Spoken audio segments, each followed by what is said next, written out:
মুআজ্জাজ হাজিরিন মুসল্লিয়ান কিরাম, আমরা হুজুর সাল্লাল্লাহু আলাইহি ওয়াসাল্লামের ঊর্ধ্বগমন নিয়ে কিছু কথা আপনাদের খিদমতে আরজ করছিলাম, যেটাকে আমরা জানি মেরাজ। সময়ের সংক্ষিপ্ততার কারণে মেরাজের বিস্তারিত বর্ণনা সম্ভব না হলেও আজকে যে বিষয়টা আপনাদের সামনে উপস্থাপন করতে যাচ্ছি তা হলো মেরাজ থেকে হুজুর সাল্লাল্লাহু আলাইহি ওয়াসাল্লাম কি কর্মসূচি মানবতার জন্য নিয়ে এসেছিলেন, সেগুলো নিয়ে আজকে আমরা কথা বলবো ইনশাআল্লাহ।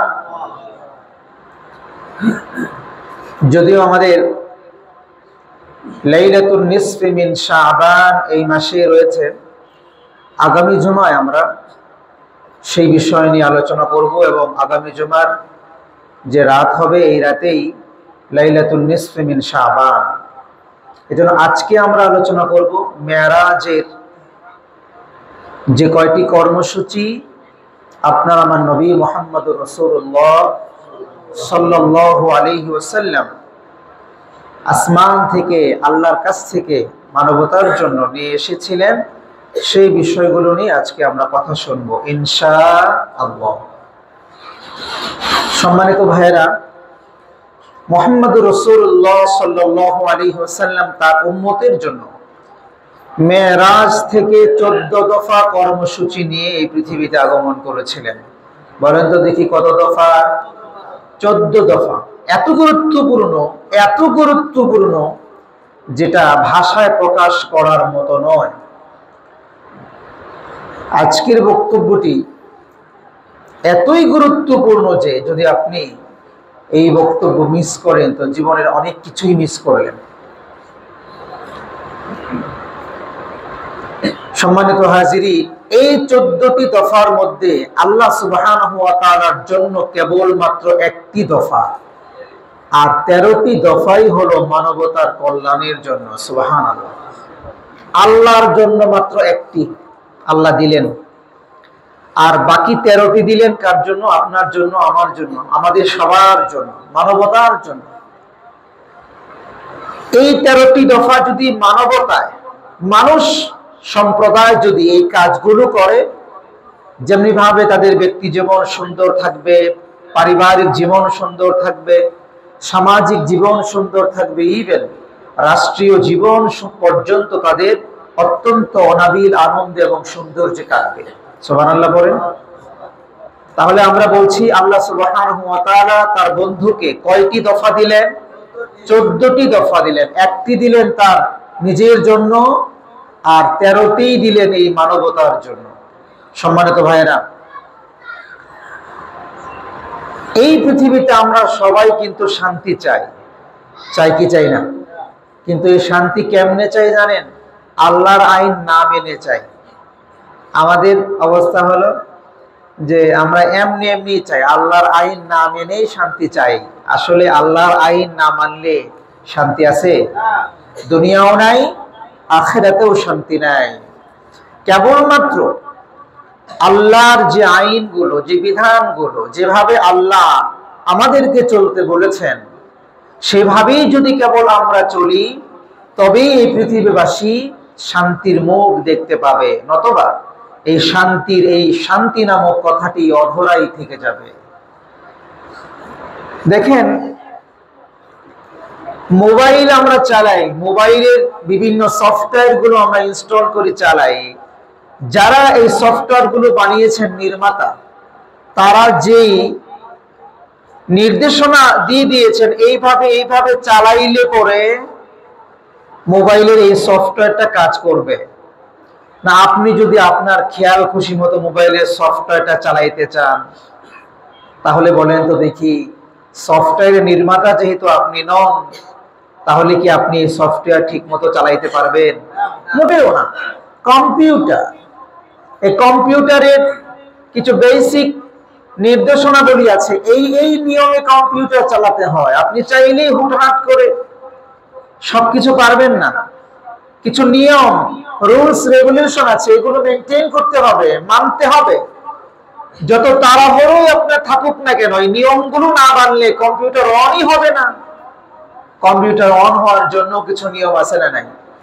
তো আল্লাহ সুবহানাহু ওয়া তাআলা আপনাকে আমাকে বানিয়েছেন, এই জগৎ সংসার বানিয়েছেন, জানেন তিনি কেবলমাত্র এই জগৎ সংসার কেমন করে সুন্দর হয়, কি কি নিয়ম পালন করলে জগৎ সংসারে সৌন্দর্য এবং শান্তি বিরাজমান করবে, এটা তিনি জানেন সর্বশ্রেষ্ঠ ভাবে।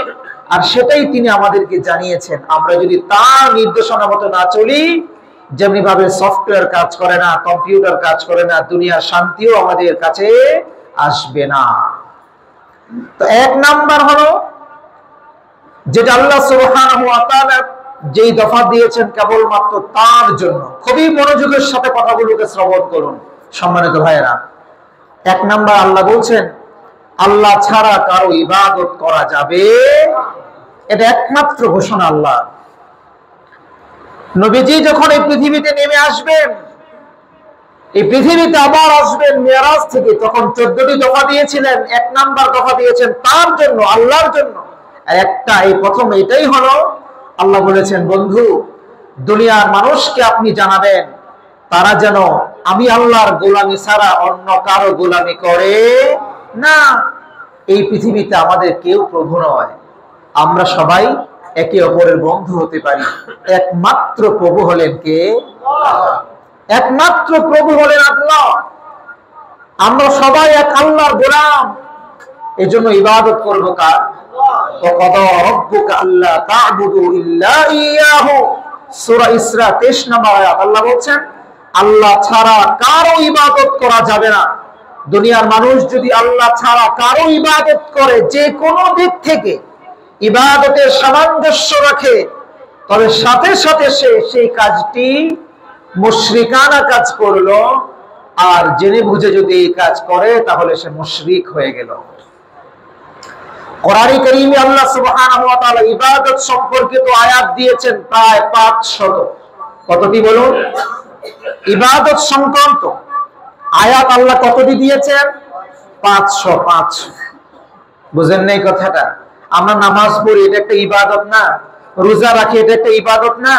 এইরকম ইবাদত সংক্রান্ত আয়াত কোরআনে কারীমে 6000-এর উপরে আয়াত আছে। তার মধ্যে থেকে আল্লাহ মাত্র 500 আয়াত দিয়েছেন। কয়শো আয়াত? 500 আয়াত। এই ইবাদতগুলো যেটা যেভাবে আল্লাহ সুবহানাহু ওয়া তাআলা দিয়েছেন, সেটাকে সেভাবে আমাদের জন্য করা লাগবে। একটু নিজেদের জন্য খেয়াল খুশি মতো বাড়ানো যাবে না, একটু নিজেদের খেয়াল খুশি মতো কমানো যাবে না। যদি কমাইলাম তবেও পণ্ডিত সাজলাম, যদি বাড়াইলাম তবেও পণ্ডিত সাজলাম। কার সামনে?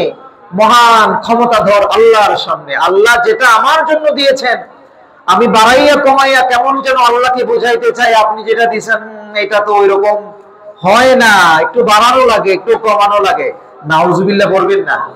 সুতরাং সঙ্গত কারণেই এটা বোঝা যায় আল্লাহ সুবহানাহু ওয়া তাআলার যে বিধানগুলো যেইভাবে নাযিল হয়েছে, ঠিক পুঙ্খানুপুঙ্খভাবে সেইভাবে আমাদের উপর আদায় করা ফরজ। কথা বলেন ঠিক কিনা? ফর এন এক্সাম্পল, আমি যদি আপনাদেরকে উদাহরণ দিয়ে বলি, নামাজের ফরজ কয়টি? 13টি। কোনো ইশকাল ছাড়া, ইখতিলাফ ছাড়া নামাজের ফরজ 13টি। কেউ একজন ধরেন 12টি মেনে সে নামাজ আদায় করেছে, মাত্র একটি মানেনি। 12টি মেনেছে, অনেক বেশি মানে নাই। কি বলে? অনেক বেশি মানছে না?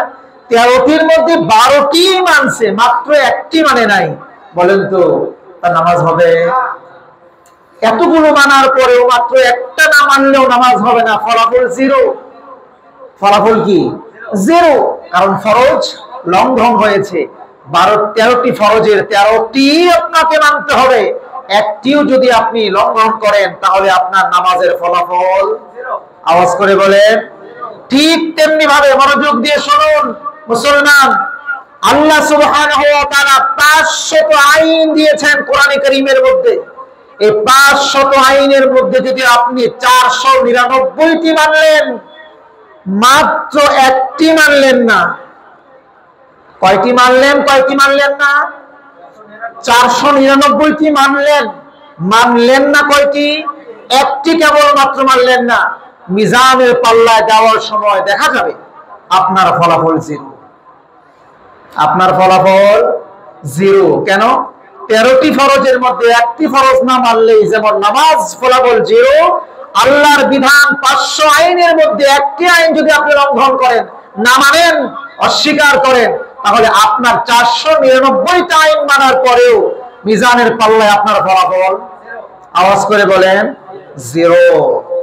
সম্মানিত হাজিরিন, আমাদের বাবার বাড়ি হলো জান্নাত।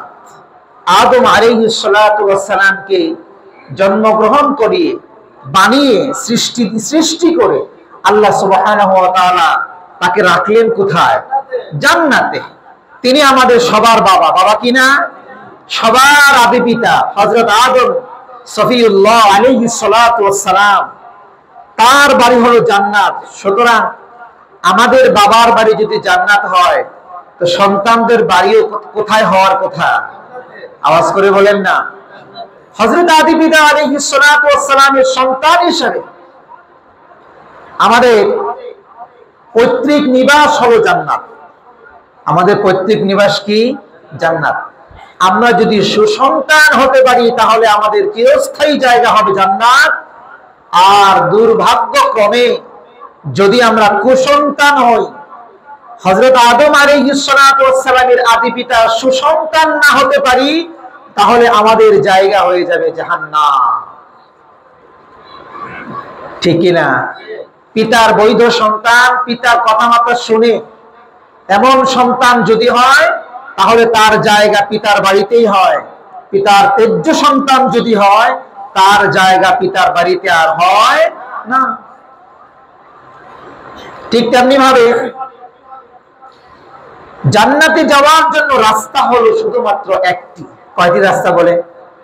আমরা যে 5 ওয়াক্ত নামাজ পড়ি, আমরা নামাজে 5 ওয়াক্ত নামাজে সূরাতুল ফাতিহা একটি আবেদন আল্লাহর কাছে করি, ইহদিনাস সিরাতাল মুস্তাকিম।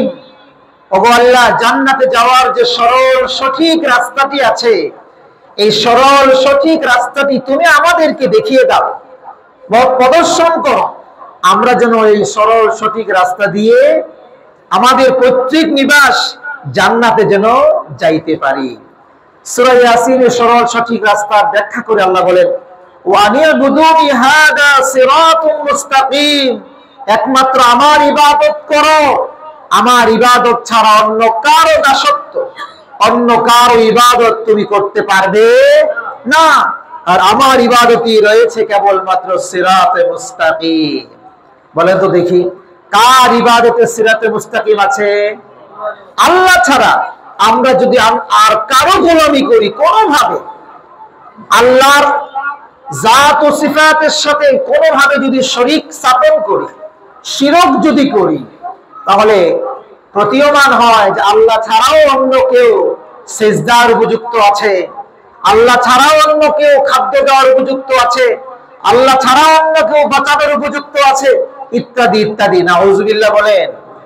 সুতরাং আমাদেরকে মানতে হবে সকল কিছুতে যার একচ্ছত্র মালিকানা, তিনি কে? আল্লাহ সুবহানাহু ওয়া তাআলা। আমরা তো আল্লাহর ইবাদত করি, আবার আল্লাহর বিরোধিতাও করি। এরকম আছে না নাই? দেখেন কেমনে বিরোধিতা করি। আল্লাহ বলেছেন নামাজ পড়ার জন্য, আমরা অনেকেই নামাজ পড়ি। আল্লাহ আবার নিষেধ করেছেন সুদ খেও না, আমরা কিন্তু আবার এই নিষেধ মানি না। আছে না নাই? আল্লাহ বলেছেন নামাজ পড়ো, আমরা নামাজ পড়ি। আল্লাহ বলেছেন ঘুষ খেও না, এই নিষেধ আবার আমরা অনেকে মানি না। নামাজ পড়ি, পর্দা করি না। নামাজ পড়ি, বউ মেয়েরে তাদেরকে পর্দা করাই না। এরকম আছে না নাই? তাহলে আমরা আল্লাহর বিধান হুকুম পালন করি, নিষেধগুলো অমান্য করি, মান্য করি না। সঙ্গত কারণে আমাদের রাস্তা কিন্তু সিরাতে মুস্তাকিম নয়। আমরা যে আল্লাহর বিধান মানছি, কিছু কিছু মানছি, কিছু মানছি না। একটু আগে আমি আপনাকে বলেছি 499টা বিধান আপনি মেনেছেন, একটি মাত্র মানেন নাই, লঙ্ঘন করেছেন, অস্বীকার করেছেন, মানার উপযুক্ত মনে করেন নাই। যদি এমনটি হয় 499টা মানার পরেও মিজানের পাল্লায় আপনার ফলাফল জিরো। নামাজ পড়লেন, এটা যেমন আল্লাহর বিধান ছিল, সুদ না খাওয়া, ঘুষ না খাওয়া, নিজে পর্দা করা, বউ মেয়েদেরকে পর্দা করানো, এটাও কার বিধান? মানলেন না, ফলাফল। আপনি কি আমার কথা বুঝতেছেন? সম্মানিত ভাইয়েরা, সূরা তাওবা 111 নম্বর আয়াতে প্রথম অংশে আল্লাহ বলেছেন, ইন্নাল্লাহ আশতারা মিনাল মুমিনিনা আনফুসাহুম ওয়া আমওয়ালাহুম বিআন্না লাহুমুল জান্নাহ। অবশ্যই আমি আল্লাহ মুমিনদের জান আর মাল কিনে নিয়েছি, বিনিময়ে আমি তাদেরকে দেব আমার জান্নাত। সুবহানাল্লাহ বলেন। এখানে ক্রেতাকে বুঝেন না আপনারা কথা, কই তাকায় থাকেন মিয়ারা? ক্রেতাকে আল্লাহ ক্রেতা, বিক্রেতা কারা? মুমিনেরা। আমরা যখন নিজেদেরকে ইমানদার দাবি করি, আমরা কি মুমিন? আমরা হলাম বিক্রেতা। আপনি যদি মুমিন না হয়ে মুনাফিক হন, তাহলে আপনার কি আল্লাহ তাআলা জান্নাত দিবেন না? এই কথা কিন্তু আমার নয়, আল্লাহ বলেছেন, বাশশিরিল মুনাফিকিনা বিআন্না লাহুম আযাবান আলীমা। মুনাফিকদের জন্য জান্নাত নয়, বরং তাদের জন্য যন্ত্রণাদায়ক শাস্তি। এই কথাটা সূরা নিসা 138 নম্বর আয়াত। আপনি জান্নাতে যেতে চাইলে আপনাকে নিশ্চিত করা লাগবে যে আপনি মুমিন। এই কথা কি করা লাগবে? নিশ্চিত করা লাগবে। নিজে নিজে দাবি করলে হবে না, কোরআন এবং সুন্নাহর কষ্টি পাথরে ঘষা দিয়ে টিকতে হবে যে আপনি মুমিন। মুমিনের যে কোয়ালিটি গুলো আছে, মুমিনের যে ক্রাইটেরিয়া গুলো আছে, এগুলো আপনার সাথে থাকতে হবে। মুনাফিকের যে আলামত গুলো আছে, এগুলো যদি আপনার মধ্যে থাকে, তাড়াতাড়ি বাদ দিয়ে মুমিনের দলে আসতে হবে। কথা বলেন ঠিক কিনা? যদি আপনার আমার মধ্যে মুনাফিকের কোনো আলামত থাকে, কি করতে হবে? তাওবা করতে হবে। কি করতে হবে বলেন? বাদ দিয়ে খাঁটি তাওবা করতে হবে। এবার আসুন একটা হাদিস শুনি, মুমিন কারা? বুখারী 10 নম্বর হাদিস, মুসলিমের 40 নম্বর হাদিস। একটি হাদিস বলি, অনেক ডেফিনিশন মুমিনের আছে, একটি বলছি আমি। রাসূল বলেছেন, মান সালিমাল মুসলিমুনা মিন লিসানিহি ওয়া ইয়াদিহি। মান সালিমাল মুসলিমুনা মিন লিসানিহি ওয়া ইয়াদিহি। রাসূল বলেছেন, যার হাত এবং যার জবান থেকে অপর মুসলমান কোনোভাবে নিরাপদ নয়, সে আল্লাহর কাছে পুরোপুরি মুমিন নয়। রাসূল কি বলেছেন? বুখারীর হাদিস, মুসলিমের হাদিস। বুখারী 10 নম্বর হাদিস, মুসলিমের 40 নম্বর হাদিস, সহিহ হাদিস। মান সালিমাল মুসলিমুনা মিন লিসানিহি ওয়া ইয়াদিহি। রাসূল বলেছেন, যার হাত এবং জবান থেকে অপর মুসলমান আমার ভাই নিরাপদ নয়, খালি মারামারি করে, কিছু হলেই হাত তুলে। আছে না এমন মানুষ? আছে, হাত তোলা স্বভাব আছে। তাহলে বোঝা গেল আপনার হাত আপনার আরেক মুসলমান ভাই থেকে নিরাপদ নয়। সঙ্গত কারণে আপনিও মুমিন নন। আপনার জবান মিন লিসানিহি, আপনার জবান অপর মুসলমান ভাই থেকে নিরাপদ নয়। আপনি অগোচরে গেলেই গীবত মারেন, একটু দূরে থাকলেই তার বিরুদ্ধে বলা শুরু করেন, নানান কথা একজন আরেকজনের সাথে লাগান। এরকম আছে না নাই? আছে। এই দেখবেন যে ভালো থাকার জন্য ওর সাথে লাগায়, ওর সাথে লাগায় না।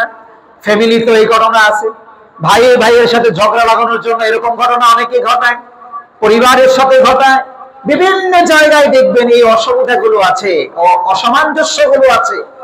রাসূল বলেছেন, যদি আপনি সেই রোগে রোগী হন, রাসূল সার্টিফাই করে দিয়েছেন ১,৫০০ বছর আগে, তুমি যত সিজদা দিয়ে কপালে দাগ ফালাইতে পারো, তুমি নাকে দাগ ফালাইতে পারো, প্রতি বছর হজ করতে পারো, উমরা করতে পারো, তোমার তাহাজ্জুদ মিস না যাইতে পারে, তাওবিন ইশরাক মিস না যাইতে পারে, কিন্তু আমি নবী তোমার জন্য স্ট্যাম্পে সই করে বলে দিলাম, তুমি আল্লাহর কাছে মুমিনই হতে পারো না। এবার সিদ্ধান্ত আমাদের নিতে হবে যে আমার জবান থেকে অপর মুসলমান ভাই নিরাপদ আছে কিনা।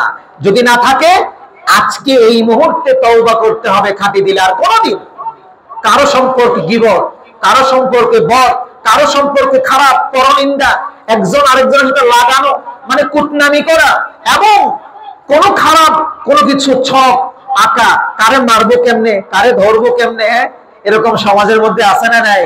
এরকম বসে বসে কি করে 10 জনে বসে 5 জনে বসে মিটিং করে, এইগুলো করা যাবে না। যদি আপনি এইগুলো করেন, মনে রাখবেন দিন শেষে আপনি মুমিনের খাতায় নাম উঠাইতে পারবেন না। আর যদি আপনি মুমিন না হন, মুমিন না হলে হিসাব ক্লোজ। মুনাফিকের জন্য আল্লাহ রেখেছেন কি যন্ত্রণাদায়ক শাস্তি। আল্লাহ আমাদেরকে হেফাজত করেন, পড়েন আমিন। আমরা যে আমাদের জবান এবং হাতকে নিরাপদ করতে না পারলে অপর মুসলমানের জন্য মুমিন হতে পারবো না, বলেন তো এই ঘোষণাটি কার? মুহাম্মাদুর রাসূলুল্লাহ। ওমা ইয়ানতাহি আনিল হাওয়া ইন হুয়া ইল্লা ওয়াহয়ুন ইউহা। আমি তো বলেছি যে মুহাম্মাদুর রাসূলুল্লাহ, আর আল্লাহ বলছেন শোনো দুনিয়ার মানুষেরা, আমার নবী ততক্ষণ পর্যন্ত কোনো কথাই বলে না যতক্ষণ পর্যন্ত আমি আল্লাহ আমার নবীর কলমে সেই কথাকে বদ্ধমূল করে না দেই, না ঢেলে দেই, ততক্ষণ পর্যন্ত কোনো কথাই আমার নবী বলে না।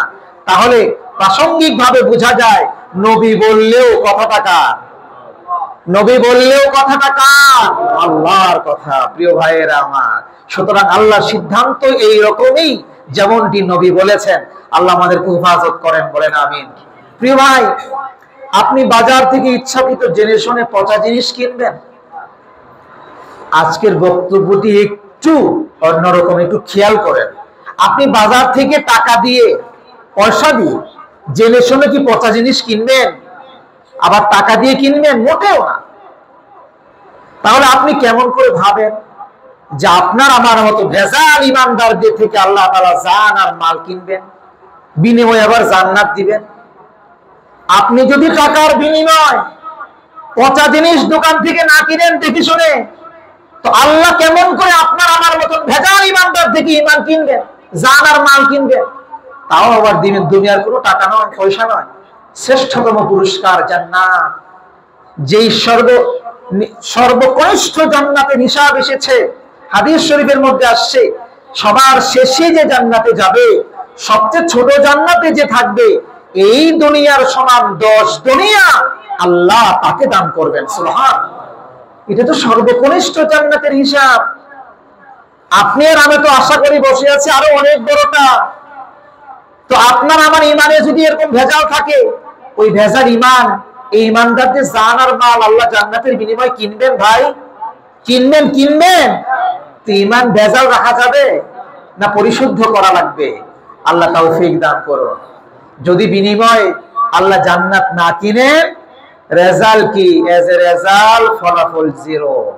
রেজাল্ট কি বলেন? তাই তো আল্লাহ সুবহানাহু ওয়া তাআলা বলেছেন, ওয়াকাদা রাব্বুকা আল্লা তা'বুদু ইল্লা ইয়্যাহ ওয়া বিল ওয়ালিদাইনি ইহসানা। আল্লাহ বলেছে এটি আপনার রবের পক্ষ থেকে বিধান যে ইবাদত করতে হবে একমাত্র আল্লাহ, আইন মানতে হবে একমাত্র। আপনার আমার ভালো লাগলেও আল্লাহর আইন মানতে হবে, আপনার আমার ভালো না লাগলেও যার আইন মানতে হবে, আওয়াজ করে বলেন তিনি কে? মানতে হবে। আপনার বুঝে আসলেও, আপনার বুঝে না আসলেও, সকল জিনিস আপনার বুঝে আসবে না, আমার বুঝে আসবে না। কিন্তু আল্লাহ বলেছেন যখনই আমরা শুনবো, রাসূল বলেছেন যখনই আমরা শুনবো, কথাটি যদি সঠিক হয়, সাথে সাথে বুদ্ধিতে না ধরলেও, যুক্তিতে না আসলেও এটাই মানতে হবে বিনা প্রশ্নে। এর নাম হলো মুসলমান, ঠিক কিনা? প্রিয় ভাইরা আমার, আমরা জান্নাত প্রত্যাশী। আল্লাহ সুবহানাহু ওয়া তাআলা তার সকল আইন কানুন গুলো মেনে জান্নাত কামাই করার তৌফিক দান করুন। সবাই বলি আমিন। 2 নাম্বার যে কর্মসূচি, আল্লাহ বলেছেন ওয়াবিল ওয়ালিদাইনি ইহসানা, পিতামাতার সাথে সদাচরণ করো। প্রথমটা আল্লাহর জন্য, এখন থেকে 13টা কার জন্য? আমাদের জন্য, মানবতার জন্য, আমাদের সবার জন্য, মানব গোষ্ঠীর জন্য। ওয়াবিল ওয়ালিদাইনি ইহসানা, পিতামাতার সাথে সদাচরণ করো। আচ্ছা, পিতামাতার সাথে সদাচরণ করলে ফ্যামিলি ভালো থাকবে কি থাকবে না? কোনো ঝগড়া আছে? কোনো ঝামেলা আছে? বিচার আচার আছে? বিচার আচার কখন হয়? সন্তান বাবা বলে ডান দিকে যাও, ও যায় বাম দিকে, আসেনি এরকম? তখনই কি উল্টা পাল্টা করে, নানান বিচার ফ্যামিলিতে যায়। ও আপনার ছেলে, ও এত বদ হয়েছে, হ্যাঁ, ও এমন করছে, ওই গেছে রামে ঢিল দিছে। ওরে চোখ মারছে, ওরে এই করছে সেই করছে, নানান ভেজালের বিচার নিয়ে ফ্যামিলিতে আসে না নাই? কেন? এই প্রথম কথাই, বাবা ওইদিকে যাইস না, ওটা মানে নাই, ঠিক কিনা? পিতামাতার সাথে সদাচরণ করে না নানান ভাবে। যখনই আপনি পিতামাতার সাথে সদাচরণ করবেন না, আপনার উপর নানান জুলুমাত, নানান অন্ধকার, নানান ভাবে অত্যাচার আপনার উপর আসতেই থাকবে, আসতেই থাকবে, এর কোনো বিকল্প নাই। বিশ্বাস করেন, নবীজি বলেছেন, রিদর রব্বি রিদর ওয়ালিদাইন ওয়া সাখাতুর রব্বি সাখাতুল ওয়ালিদাইন। ও দুনিয়ার মানুষ, তুমি পরহেজগার না, নিজের নিজে পরহেজগার মনে করো। তুমি দুনিয়ার মানুষ, তুমি নিজের নিজে নামাজি ভাবো, হাজি ভাবো, গাজী ভাবো, মুফতি মুহাদ্দিস ভাবো, নানান ভাবে নিজেকে অ্যাড্রেস করো, তুমি এই তুমি সেই। অথচ তুমি পিতার কাছে মার কাছে কিচ্ছু না এখনো পর্যন্ত। আল্লাহর কাছে মনে রাখো, তুমি অ্যাড্রেস করতে পারো তুমি এই তুমি সেই, আসলে আল্লাহর কাছেও তুমি কিছু নও। আল্লাহর নবী বলেছে, পিতামাতার সন্তুষ্টি নির্ভর করে আল্লাহর সন্তুষ্টির উপর। আল্লাহ যদি আপনার প্রতি সন্তুষ্ট থাকে, তবে তখন সন্তুষ্ট থাকবে যখন পিতামাতা আপনার উপর সন্তুষ্ট। পিতামাতা আপনার উপর সন্তুষ্ট নন, যত নামাজ, যত রোজা, যত যাই কিছু করেন না কেন, এগুলো আল্লাহর কাছে কবুল হবে না, জ্বলন্ত অবস্থায় থাকবে। ফজরের নামাজ পড়েছেন? শোনেন মুসলমান, ফজরের নামাজ পড়েছেন? শীতের রাত্রিতে ফজরের নামাজ পড়েছেন, কাঁথা মুড়ি দিয়ে সব ভেঙে ঠান্ডা পানি দিয়ে 2 রাকাত সালাত আদায় করেছেন, এত কষ্ট করে করেছেন। নেকি লেখার সময় আল্লাহর কাছে ফেরেশতা জিজ্ঞেস করে, আল্লাহ নেকি লিখবো কি লিখবো না, নেকি লিখবো কি লিখবো না? আল্লাহ বলে, খবর নাও গত রাত্রি তার পিতা, তার মাতা তার প্রতি সন্তুষ্ট ছিল কিনা। যদি সন্তুষ্ট থাকে নেকি লেখো, আর যদি সন্তুষ্ট না থাকে এই নেকির কোনো প্রয়োজন নাই তার। কি মনে করেছেন বাবারে মায়েরে কষ্ট দিয়া আপনি হাজি সাহেব হয়ে যাবেন, তাহাজ্জুদ গুজার হয়ে যাবেন, পরহেজগার সাজবেন, অ্যাড্রেস করতে পারবেন কেবলমাত্র আপনি হাজি। নামের শুরুতে নাম লিখতে পারবেন কেবলমাত্র আপনি হাজি। নামের শুরুতে বলতে পারবেন কেবলমাত্র আপনি মাওলানা হাফেজ আর মুফতি। কিন্তু কশিন কালেও ইবাদত আল্লাহর কাছে কবুল হবে না যতক্ষণ না পর্যন্ত আপনার পিতা, আপনার মা আপনার প্রতি সন্তুষ্ট না হয়। এবার সিদ্ধান্ত আপনার, কারে আগে সন্তুষ্ট করবেন?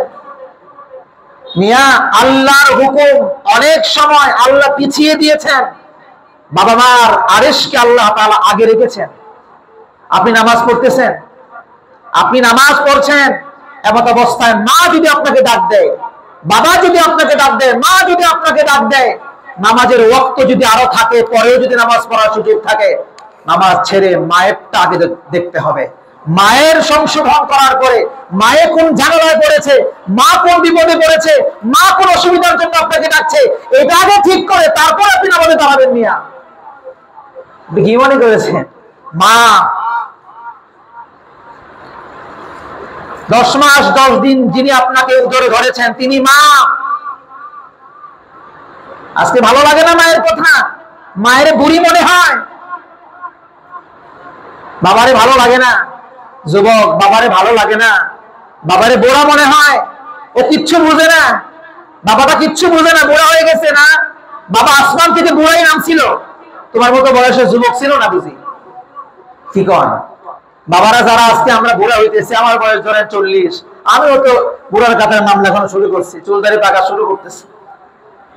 যুবক শোনো, এমনি বুড়া হয়ে যায় নাই, তারা শিশু ছিল, তারাও তাদের মায়ের গর্ভে জন্মগ্রহণ করেছে, গর্ভ থেকে আসছে, তারা শিশু থেকে কৈশোর এসেছিল, তরুণ ছিল, যুবক ছিল, এখন বয়সের পরিক্রমায় তারা এখন চুলদারিতে বাকন ধরেছে, রং ধরেছে, যৌবনে জং ধরেছে, কিন্তু তারা কিচ্ছু বোঝে না। এটা ভেবে না তারা তোমার চাইতে অনেক কিছু বেশি বুঝে, তোমার ঘাপটের কারণে তোমার সামনে কথা বলে না, হয়তো কথা বলে, ঠিক কিনা?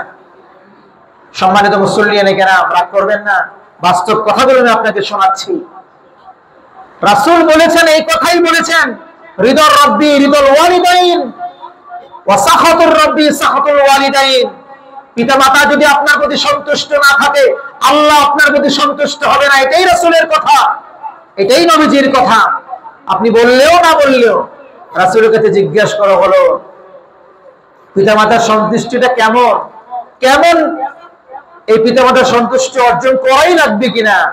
প্রতি উত্তরে রাসূল বললেন, হুমা জান্নাতুকা ওয়া নারুকা, তিনি তোমাদের জন্য জান্নাত, তারাই তোমাদের জন্য জান্নাত অথবা জাহান্নাম। তাদের খেদমত যদি করতে পারো, তারা তোমাদের প্রতি সন্তুষ্ট থাকে, তবে তোমরা জান্নাত কামাই করলে। আর তাদের কারণেই ওয়া নারুকা, তারা যদি অসন্তুষ্ট থাকে, তোমার ঠিকানা জাহান্নাম। কার ঘোষণা? মুহাম্মদুর রাসূলুল্লাহ সাল্লাল্লাহু আলাইহি ওয়াসাল্লাম। সম্মানিত ভাইরা, সুতরাং পিতামাতা যদি সন্তুষ্ট না থাকে, ইবাদত করলে আল্লাহ আপনার প্রতি সন্তুষ্ট হবেন। হ্যাঁ হ্যাঁ, পিতার কথা মায়ের কথা কেবলমাত্র একটি জায়গায় শোনা যাবে না। সেটা আবার কোন জায়গা? আল্লাহর আইনের বিরুদ্ধাচরণ যদি হয়, তখন মা যদি বলে বাদ দে, নামাজ পড়াই লাগবে না, ওটার মানা যাবে না, নামাজ পড়া লাগবে। আবার ঝগড়াও করা যাবে না, নামাজও আপনাকে পড়তে হবে। মায়ের এই কথাটা আপনার অমান্য করা তখন ফরজ, অমান্য করতে হবে, নামাজও পড়া লাগবে, কিন্তু মায়ের সাথে আবার অসৎ আচরণও করা যাবে না। মা বলেছে, বাবা বলেছে, তাক দাঁড়িয়ে রাখিস না, এখন জোয়ান মানুষ দাঁড়িয়ে রাখলে কেমন বুড়া বুড়া দেখা যায়, এইটা আপনার মানা যাবে না। এইটা কি করা যাবে না? মানা যাবে না। এইটা আপনাকে রাখতে হবে, নানান ভাবে আপনাকে কনভিন্স করানোর চেষ্টা করতে হবে, আমাকে বুঝাইতে হবে, মা দাড়ি তো রাখতেই হবে।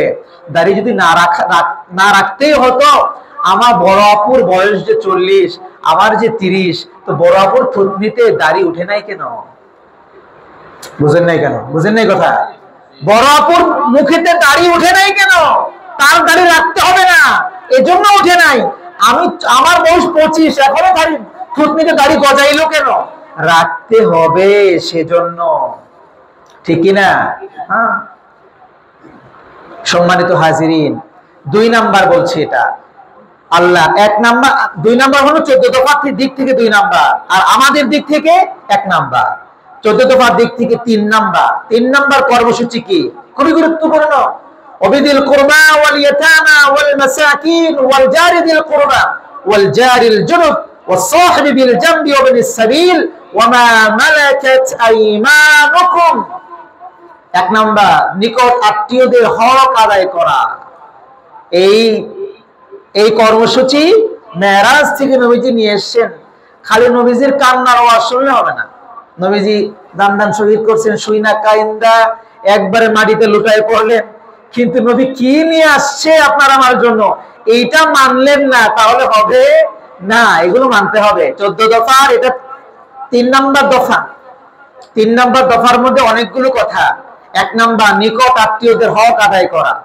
2 নাম্বার, এতিমদের হক আদায় করা। এতিমদের কিছু হক আমাদের প্রতি আছে না নাই ভাই? এগুলো আদায় করা। মিসকিনদের হক আদায় করা, প্রতিবেশীর হক আদায় করা, সেটা নিকট প্রতিবেশী হোক কিংবা দূরবর্তী প্রতিবেশী হোক, তাদের যতটুকু হক আছে উলামায়ে কেরাম থেকে জেনে সেগুলো আদায় করা। 5 নাম্বার, জীবন চলার পথে যারা আছে, হতে পারে আপনার অফিসের কলিগ, হতে পারে আপনি রাস্তায় যাচ্ছেন, একই বাসে বসে যাচ্ছেন, পাশাপাশি সিটে, একই বাসের পাশাপাশি সিটে বসে যাচ্ছেন, বা একই সিটে পাশাপাশি বসেছেন, হ্যাঁ, এই তাদের সাথেও আপনার একটা হক আছে। ভালো ব্যবহার সে কাম্য আপনার থেকে। আপনার থেকে কি ব্যবহার কাম্য? ভালো ব্যবহার। কিছু মানুষের বদমেজাজ থাকে, মানে খালি খারাপ ব্যবহার করতে পারলেই চলে, মনে হয় যে সে একটা কিছু হয়ে গিয়েছে। আসলে না, আল্লাহর কাছে একটা কিছু হতে হলে আপনাকে ভালো ব্যবহার উপহার দিতে হবে। এখানে 2 ধরনের ব্যাখ্যা মুফাসসিরিন কেরাম বলেছেন। জীবন চলার পথের সাথী বলতে 2টা ব্যাখ্যা করেছেন। একটা হলো কনজুগাল লাইফের পার্টনার, আপনার স্ত্রী। আপনার স্ত্রী, সে আপনার কনজুগাল লাইফের পার্টনার, তার সাথে ভালো ব্যবহার করতে হবে, সদাচরণ করতে হবে, সুন্দর ব্যবহার তার সাথে করতে হবে, বন্ধুসুলভ আচরণ তার সাথে করতে হবে। এটা সে প্রাপ্য আপনার থেকে। 2 নাম্বার, একসাথে বাসে, ট্রেনে, রিকশায় অথবা যে কোনো জায়গায় আপনি যাচ্ছেন, পাশের সিটের মানুষটা আপনার থেকে ভালো ব্যবহার প্রাপ্য, তার সাথে আপনাকে ভালো ব্যবহার করতে হবে। একই অফিসের কলিগ, তার সাথে আপনার ভালো ব্যবহার করতে হবে। একটু সময়ের জন্য কোনো একদিন কোনো নামাজে একসাথে বসেছিলেন, নামাজে বসে দাঁড়িয়েছিলেন, একসাথে নামাজ পড়েছিলেন, পাশের লোকটি আপনার থেকে ভালো ব্যবহার কামনা করে। সুতরাং খারাপ ব্যবহার কারোর সাথেই করা যাবে না। 6 নাম্বার, রাস্তায় যারা বিপদে পড়েছে তাদের বিপদে সহযোগিতা করা, তাদের বিপদে কি করা? সহযোগিতা করা। 7 নাম্বার, অধীনস্থ কর্মচারী যারা তাদের সাথে ভালো ব্যবহার করা। আমরা অনেকেই এটা করি না, নিজেরা বস মনে করি। আমি বস, ও আমার কি চাকর, তাই না? অনেকে এরকম মনে করি আমরা, নিজের বস আর আমার অধীনস্থ যারা তাদেরকে কি মনে করি? চাকর মনে করি, গোলাম মনে করি। চাকর আর গোলামের যে ব্যবহার, সেই ব্যবহার আমরা করি না। ভাই, এটা করা যাবে না। বরং আপনার থেকে এই লোকটি সব সময় ভালো ব্যবহার কামনা করে যে আপনার অধীনস্থ। সুতরাং অধীনস্থ যারা, চাকর যারা, যাদের থেকে আমরা খেদমত নেই, কাজ নেই, তারা আমার থেকে ভালো ব্যবহার কামনা করে, তাদেরকে ভালো ব্যবহার আমাদেরকে দিতে হবে। সুতরাং 3 নম্বর যে কর্মসূচি, এটি হলো নিকট আত্মীয়দের হক আদায় করা। নিকট আত্মীয় কারা? 1 নম্বরে পিতার দিক থেকে আত্মীয়। আমরা নিকট আত্মীয় কার থেকে করি জানেন? নিকট আত্মীয় বলতে আমরা অনেক সময় উল্টা দিক থেকে করি। কোন দিক থেকে করি? উল্টা। প্রথমে আসি নিকট আত্মীয় বলতে, অনেক সময় কিছু মানুষ এখানে আবার 2 ভাগ হয়ে যায়। কেউ মায়ের দিক থেকে যারা, তাদেরকে নিকট সবার প্রথমে 1 নম্বরে রাখে, অথবা অন্য মানুষ স্ত্রীর দিক থেকে যারা, তাদেরকে 1 নম্বরে রাখে। কিন্তু বাবার দিক থেকে যে, এটাকে অনেক মানুষই 2 নম্বরে 3 নম্বরে রাখে। মূলত নিকট আত্মীয় বলতে 1 নম্বরে থাকবে হলো পিতার দিক থেকে, দাদা দাদি, চাচা, ফুফু, ফুফা। তারা এখানে অনেক মানুষ এরকম আছে, থাকতেই পারে ফুফুর সাথে কথা হয় না 1 বছর, ফুফু তো ভাই বোনদের সাথে কথা হয় না 1 বছর, ফুফার সাথে সাক্ষাৎ নাই 2 বছর। এরকম থাকতে পারে কি পারে না? স্বাভাবিক। এটাকে নিকট আত্মীয় আমরা মনেই করি না। কেন মনে করি না? নানান কারণে। এটা একটা কারণ, তারা আবার জমি নিতে আয়, ভাগ নিতে আয়, খালি যোগাযোগ রাখলেই আবার মাথায় উঠবে। এরকম আছে না নাই? সাবধান, আল্লাহ আমাদেরকে বোঝার তৌফিক দান করুন। 2 নম্বরে হলো মায়ের দিক থেকে যারা, নানা নানি, মামা, খালা, এরা হলো 2 নম্বরে নিকট আত্মীয়। 3 নম্বরে নিকট আত্মীয় হলো স্ত্রীর দিক থেকে যারা। তারা কয় নম্বরে? 3 নম্বরে, সিরিয়াল অনুযায়ী শ্বশুর, শাশুড়ি ইত্যাদি ইত্যাদি। রক্তের সম্পর্ক যারা ছিন্ন করে, তারা আল্লাহর আরশের সাথে সম্পর্ক ছিন্ন করে। যারা রক্তের সম্পর্ক ছিন্ন করে, ফুফুদের সাথে, চাচার সাথে, এই সমস্ত রক্তের সম্পর্ক যারা ছিন্ন করে, মনে রাখবেন তারা আল্লাহর আরশের সাথে সম্পর্ক ছিন্ন করে। আল্লাহ আমাদেরকে আরশের সাথে সম্পর্ক ছিন্ন করা থেকে বিরত থাকার তৌফিক দান করুন, পড়ে আমিন। প্রিয় ভাই, যারা চায় তারা তাদের হায়াতে বরকত হবে, যারা চায় তাদের জীবনে শান্তি আসুক, যারা চায় তাদের জীবনে প্রবৃদ্ধি আসুক, তাহলে তারা যেন পিতামাতা এবং রক্তের সম্পর্কের আত্মীয় যারা, তাদের সাথে রেহেনের সম্পর্কের আত্মীয়র সাথে তারা যেন সুসম্পর্ক বজায় রাখে। যদি আমরা, রাসূল করিম সাল্লাল্লাহু আলাইহি ওয়াসাল্লাম এক হাদিসের মধ্যে বলেছেন, যারা পিতামাতার সাথে ভালো সম্পর্ক রাখবে, নিকট আত্মীয়র সাথে ভালো সম্পর্ক রাখবে, আত্মীয়তার সম্পর্ক ছিন্ন করবে না, আল্লাহ তাআলা তাদের হায়াতের মধ্যে বরকত দান করবেন। সুবহানাল্লাহ। তাদের সম্পদে আল্লাহ তাআলা প্রবৃদ্ধি দান করবেন। সুবহানাল্লাহ। অথচ আমরা সম্পদে প্রবৃদ্ধি চাই, বরকত চাই, হায়াতে বরকত চাই, কিন্তু যেই সিস্টেমে হায়াতে বরকত হবে এটাতে আমরা নাই। ঠিক না? পিতামাতার সাথে এবং নিকট আত্মীয় যারা, রেহেমের দিক থেকে যারা আত্মীয়, তাদের সাথে আমাদের সুসম্পর্ক থাকবে তো ইনশাআল্লাহ। আল্লাহ তৌফিক দান করুন। মিসকিনদের হক আদায় করতে হবে। মিসকিন আর ফকিরের মধ্যে একটু সামান্যতম পার্থক্য আছে। মিসকিন অথবা ভিক্ষুক হলো যারা চায়, হাত পেতে যারা চায়। এ প্রসঙ্গে আল্লাহ বলেছেন, ভিক্ষুক যদি হাত পেতে চায়, সামর্থ্য থাকলে তারে দাও, ধমক দিও না। যদি না পারো দিলে, তারে সুন্দর কথা বলে তারে বিদায় করো, ধমক দিয়ে বিদায় করো না। অনেক সময় দেখা যায় মিসকিনকে কি করে মানুষ? ধমক দিয়ে বিদায় করে না। ধমক দিয়ে বিদায় করো না, বরং আপনার থেকে সেও ভালো ব্যবহার কামনা করে, ঠিক কিনা? হ্যাঁ, মিসকিন কারা? ফকির। এটা হলো যাদের ঘরে খাবার নাই, এটা হলো ফকির। আর মিসকিন কারা? যাদের ঘরে খাবার নাই, পরনে ভালো কাপড় নাই, কিন্তু কারো কাছে বলতে পারে না। এরকম আছে না নাই? সাহায্যের হাত বাড়ায় না। সাহায্যের ক্ষেত্রে এদেরকে আপনার বেছে নিতে হবে, এদেরকে খুঁজে খুঁজে বের করে সাহায্য করতে হবে, এদের কাছে যেতে হবে। আল্লাহ তাআলা আমাদের বুঝার তৌফিক দান করুন। সময় সংক্ষিপ্ত, এবার 4 থেকে 14 পর্যন্ত একেবারে সংক্ষিপ্ত বলে শেষ করছি। 4 নাম্বার যে কর্মসূচি রাসূল করিম সাল্লাল্লাহু আলাইহি ওয়াসাল্লাম নিয়ে এসেছিলেন সেটা হলো ধন সম্পদ অপচয় করা যাবে না। ধন সম্পদ কি করা যাবে না? অপচয় করা যাবে না। ইন্নাল মুবাযযিরিনা কানু ইখওয়ানাশ শায়াতিন। এই সম্পদ যারা অপচয় করে এদেরকে বলা হয়েছে শয়তানের ভাই। এরা কারা? শয়তানের ভাই। অপচয় কেমনে হবে? মসজিদ মাদ্রাসায় দান করলে অপচয় হয়, গরিবরে দিলে অপচয় হয়, কাউরে এমনিতে হাদিয়া দিলে অপচয় হয়, বাবারে দিলে অপচয় হয়, বোনেরে দিলে অপচয় হয়।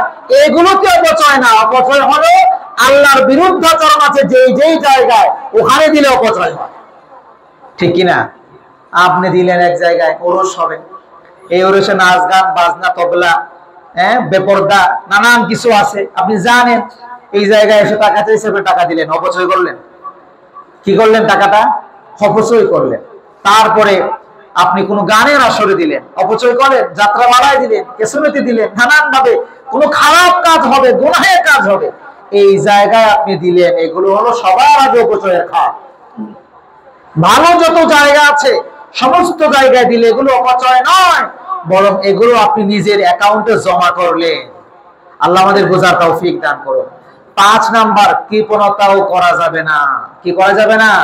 কৃপণতা। কিছু মানুষকে দেখবেন আল্লাহ অঢেল দিয়েছেন, কিন্তু মসজিদের জন্য আপনি 500 টাকা চান, 1000 টাকা চান, ও লোকের পকেট থেকে 3-5 টাকা বাইরে আর বের হয় না। এরকম আছে না নাই? আছে ভাই, অনেক মানুষ এরকম আছে। দেখবেন যে আপনাদের এই মিরপুরেই 10টার বাড়ি, 10টা কথার কথা, ফর এন এক্সাম্পল। তো এরপরেও দেখবেন মসজিদের জন্য, মাদ্রাসার জন্য অথবা গরিবের জন্য যখন পকেট থেকে বের হয়, ওই একেবারে পাতলা হয়ে গেছে, কোরআন হতে হতে এরকম 10 টাকা বের হয়। আছে না নাই? আছে। এরকম এরা হলো কৃপণ। এই কৃপণতা করা যাবে না। বিস্তারিত বলার সুযোগ নাই। 6 নাম্বার যে কর্মসূচি, সামর্থ্য অনুযায়ী আপনাকে দান করতে হবে। এই কর্মসূচিও মুহাম্মদুর রাসূলুল্লাহ সাল্লাল্লাহু আলাইহি ওয়াসাল্লাম নিয়ে এসেছেন। 7 নাম্বার, রিজিকের ভয়ে সন্তান মারা যাবে না। রিজিকের ভয়ে সন্তানকে মারা যাবে না। বিস্তারিত অনেক কথা ছিল, সেদিকে যেতে পারলাম না। বলেন তো, আমাদেরকে যিনি রিজিক দেন তিনি কে? আমরা বুঝি কামাই করি রিজিক, কামাই করে রিজিক খাই। কামাইয়ের ব্যবস্থা কে করে দেন? তো রিজিক দেন কে? তো যে আসবে তার ছেয়ে নিয়ে আসবে, তো আপনারা তো পেরেশানি কেন? ঠিক কিনা প্রিয় ভাই? তারপরে মানুষের উপর জুলুম করা যাবে না। আয-যুলমু যুলমাতু ইয়াউমাল কিয়ামাহ। জুলুম করা যাবে না। জুলুম যারা করে তাদের সহযোগিতাও করা যাবে না। আপনি জানেন এই লোকটা জুলুম করছে কারো প্রতি, আপনি গিয়ে আবার করে তার সাথে সহযোগিতা করলেন, আপনি আর সে সমান অপরাধে অপরাধী। জুলুমকারী আর জুলুমের সমর্থনকারী সমান অপরাধে অপরাধী। সুতরাং জুলুম করা যাবে না। জুলুম কিয়ামতের দিন অন্ধকার হয়ে আপনার সামনে উপস্থিত হবে। এই অন্ধকার আপনাকে জাহান্নামে পৌঁছে দেবে, জান্নাতে কখনোই নেবে না। তারপরে 8 নাম্বার, ব্যভিচার করা যাবে না। 9 নাম্বার, আমানতের খেয়ানত করা যাবে না। এগুলো কর্মসূচি, এই দফাগুলো রাসূল নিয়ে এসেছেন। আমি শুধু এখন বিস্তারিত বলছি না, সময়ের সংক্ষিপ্ততার কারণে বলে দিচ্ছি কি কি নিয়ে আসছিলেন। 10 নাম্বার, খাদ্যে ভেজাল দেওয়া যাবে না, এটাও নিয়ে আসছিলেন। সুবহানাল্লাহ। 11 নাম্বার, ওজনে কম দেওয়া যাবে না। এই কর্মসূচি রাসূল নিয়ে এসেছেন মেরাজ থেকে। খাদ্যে ভেজাল দেওয়া যাবে না, ওজনে কম দেওয়া যাবে না। 12 নাম্বার, যে বিষয়ে জ্ঞান নাই সেই বিষয়ে হয়তো মূর্খের মতো কথা বলা যাবে না। এই কর্মসূচি রাসূল করিম সাল্লাল্লাহু আলাইহি ওয়াসাল্লাম মেরাজ থেকে মানবতার জন্য নিয়ে এসেছেন। চিন্তা করেন, এই কর্মসূচিগুলো যদি আমরা মানি তাহলে আমাদের সমাজটাকে ফুলের বাগান হয়ে যেত, ঠিক কিনা ভাই? যে জিনিস আপনি জানেন না, আন্দাজে পণ্ডিতি করা যাবে না। রাসূল বলেছেন, মূর্খের মতো তোমাকে সেখানে পণ্ডিতি করা যাবে না, বরং তুমি জানো না এটা না জেনে চুপ করে বসে থাকো, যে জানে তার থেকে জেনে নাও। সম্মানিত হাজিরিন, 13 নাম্বার, জমিনে অহংকার করে হাঁটাচলা করা যাবে না। এই কর্মসূচিও রাসূল করিম সাল্লাল্লাহু আলাইহি ওয়াসাল্লাম মেরাজ থেকে নিয়ে এসেছেন। 14 নাম্বার যে কর্মসূচি তিনি নিয়ে এসেছিলেন সেটি হলো বেপর্দা হওয়া যাবে না। শালীনতার পর্দা মেইনটেইন করে সবাইকে পৃথিবীতে বসবাস করতে হবে। সুবহানাল্লাহ বলবেন না? দেখেন তো দেখি, এই যে 14টি কর্মসূচির কথা আমি আপনাদের শোনালাম, যেগুলো রাসূল করিম সাল্লাল্লাহু আলাইহি ওয়াসাল্লাম মেরাজ থেকে নিয়ে আসার সময় নিয়ে এসেছেন মানবতার জন্য, একটা তার আল্লাহর জন্য, বাকি 13টা মানবতার জন্য। এগুলো যদি মানুষ মানে, মানুষের ব্যক্তি জীবন, মানুষের পারিবারিক জীবন, মানুষের সামাজিক জীবন, এমনকি মানুষের রাষ্ট্রীয় জীবন পর্যন্ত এর চাইতে সুন্দর উৎকৃষ্ট উদাহরণ, সৌন্দর্যমণ্ডিত আর আনন্দঘন পরিবেশ হওয়া, এর চাইতে আর কোন কর্মসূচি থাকতে পারে? আহারে, মুসলমান যদি কেবলমাত্র মুসলমানের বিধানগুলো মানত, তার নবী তার জন্য কি নিয়ে এসেছে সেগুলোই মানত, তাহলে অন্য কোনো আইন কারণ আমাদের পিছনে থাকা রাখা দরকার ছিল না। পুলিশ দিয়ে, র্যাব দিয়ে, বিডিআর দিয়ে আমাদেরকে ধাওয়া করার প্রয়োজন ছিল না, বরং পুলিশ, বিডিআর, আর্মি তা থাকতো তাদের নিজস্ব কাজে ব্যস্ত, আমরা থাকতাম আল্লাহর আইন পালনে ব্যস্ত। কথা বলেন ঠিক কিনা? আল্লাহ সুবহানাহু ওয়া তাআলা আমাকে এবং আমাদের সবাইকে যে কথাগুলো বললাম আমল করার তৌফিক দান করুন। ওয়া আখিরু দাওয়ানা আনিল হামদুলিল্লাহি রাব্বিল আলামিন। ওয়াসসালামু আলাইকুম ওয়া রাহমাতুল্লাহি তাআলা ওয়া বারাকাতুহু।